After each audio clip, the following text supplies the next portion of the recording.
Hey guys, it's Nukin and I'm back with another Galaxy Heroes episode, and today we're going to be doing a ship video with the bugs under a Tarkin Fleet Commander lead. So the bugs work quite well under the Executrix as well, and so in this video we'll be taking a look at how they perform under Tarkin, and we'll also take a look at what ship Omega abilities that I recommend you guys upgrade if you guys want to use the bugs in Fleet Arena or Territory Wars. So first, let's start off the video with a auto battle. We're doing Executrix versus Executrix, and on the opposing side we have the Empire Hybrid Momentum fleet that I did a guide on not too long ago. If you want to check that out, click the card in the top right or the link in the video description.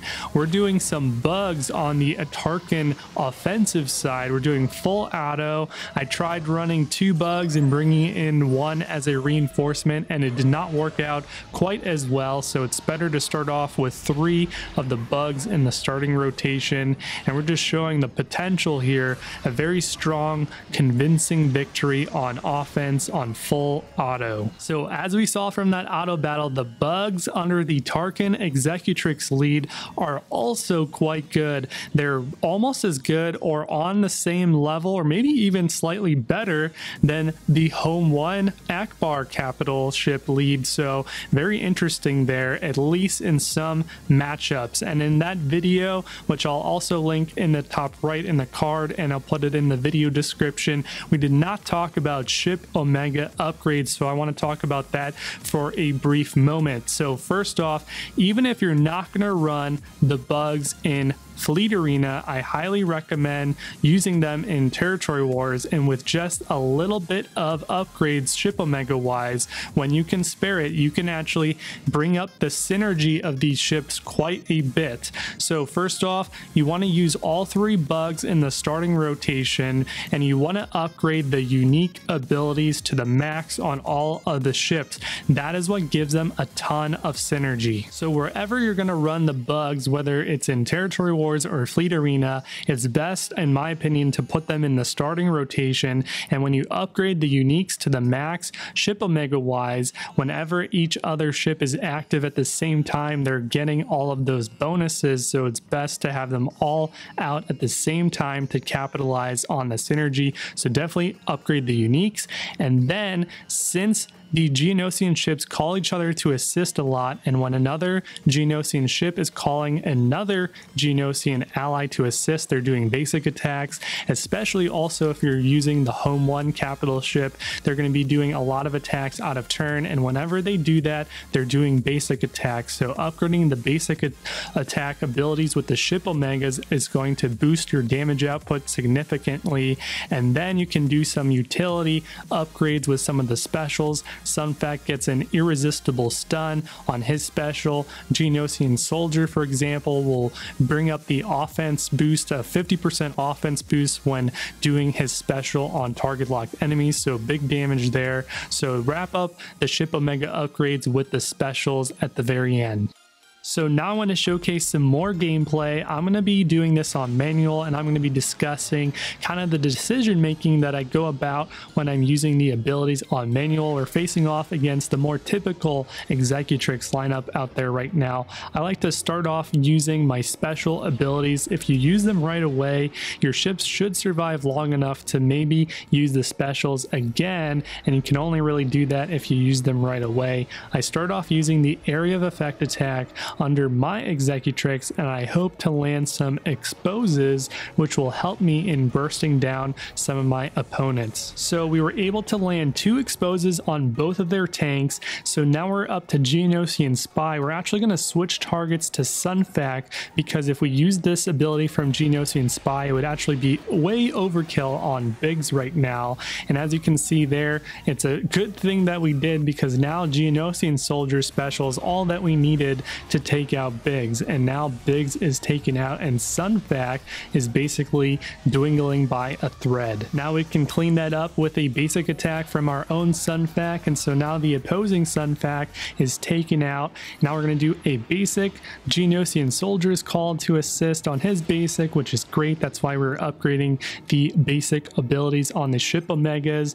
And now just one more reinforcement call. This will be an auto hit from TIE Advance. TIE Advance can never be dodged on the basic attack ability, and that is a clean sweep victory. So very good.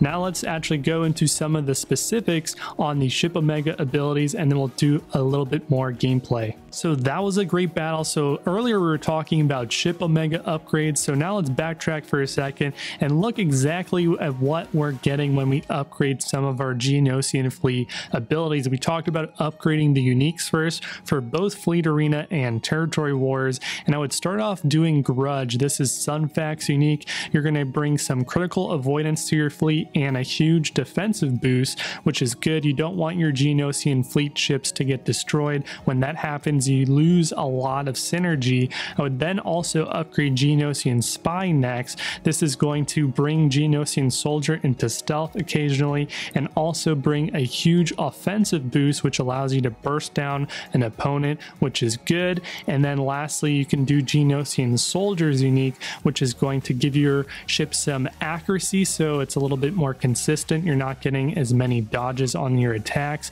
He's going to assist more often, and when he does, he's going to have less of a damage penalty, so he's going to hit harder when he's called to assist. Moving on to the basic attacks, priority wise, I would do either Geonosian Soldier or Geonosian Spy's basics, because Geonosian Spy ends up living the longest and Geonosian Soldier does a lot of assists out of turn, so he gets to go quite often. And then you can wrap up with Sun Fac last. And then in terms of specials, I prefer Sun Fac special, which has that irresistible stun. I think that's quite useful. And then Geonosian Soldier special would be something that would upgrade second. That's what brings some offensive boost on his special when you're attacking target locked enemies. Lastly, what we're going to do in this video is see how the bugs under the Tarkin Executrix fleet do on defense. Do they hold quite well? So if you guys are interested to see this, let's take a look here. So here we have the Empire Hybrid Momentum fleet that I did a guide on. There's probably a lot of these fleets on your shards potentially. So let's see. Ooh, Biggs was able to be knocked out really quickly there, just down to Sun Fac left. TIE Advance is called in as a reinforcement, and so now it's time for the other TIE Advance on the Bugs fleet to come out, and Sun Fac was knocked out quite quickly, so down to no tanks. Oh, down to just one ship, so quite a solid hold here. It's only been about 30 to 40 seconds and the match is already over, and that is a wrap. So quite a strong hold. Now let's take a look at how the bugs under the Akbar Home 1 fleet do on offense on auto. So this is bugs on bugs. So Home 1 versus Executrix bugs. Let's see if the Home 1 bugs are able to do anything sufficient, if it's a closer match, if they're able to win. Let's see what happens here. So far, I would go over to say that the bugs on the Executrix side are losing right now by just a smidge. First reinforcements are being called out. Let's see if that changes anything. Sun Fac was able to stun the TIE Advance with the Retribution up buff, so that was a good stun that was landed. Oh, but here comes the Sun Fac going down on the Home 1 side, and when one of the Geonosian fleet ships go down, the rest kind of go down with it very quickly. Here comes a snowball downfall effect, and boom, another defensive hold for the bugs on the Executrix. Lastly, let's see if the Chimera fleet can do anything remarkable. I have my doubts. I don't think I'm very confident that they will be able to do anything remarkable, but you never know until you try, right? I think that the bugs under the Akbar capital ship are probably strongest on offense, but after all of this testing, I think that the bugs actually might hold better on defense under the Executrix Macutrix fleet. Let me know down in the comments below what your thoughts are after watching this video and what you thought about the video down below. And if you enjoyed this video, make sure to smash that like button. And I just wanted to do a quick shout out to my sponsor, Blue Designs. They're the ones that helped me to get this amazing microphone. And if you want to get one for yourself, just go in and type in Nukin at the checkout. If you're new here, make sure to subscribe to the channel and hit that bell icon so you never miss when I upload my next videos. And I'll see you guys all later. Cheers.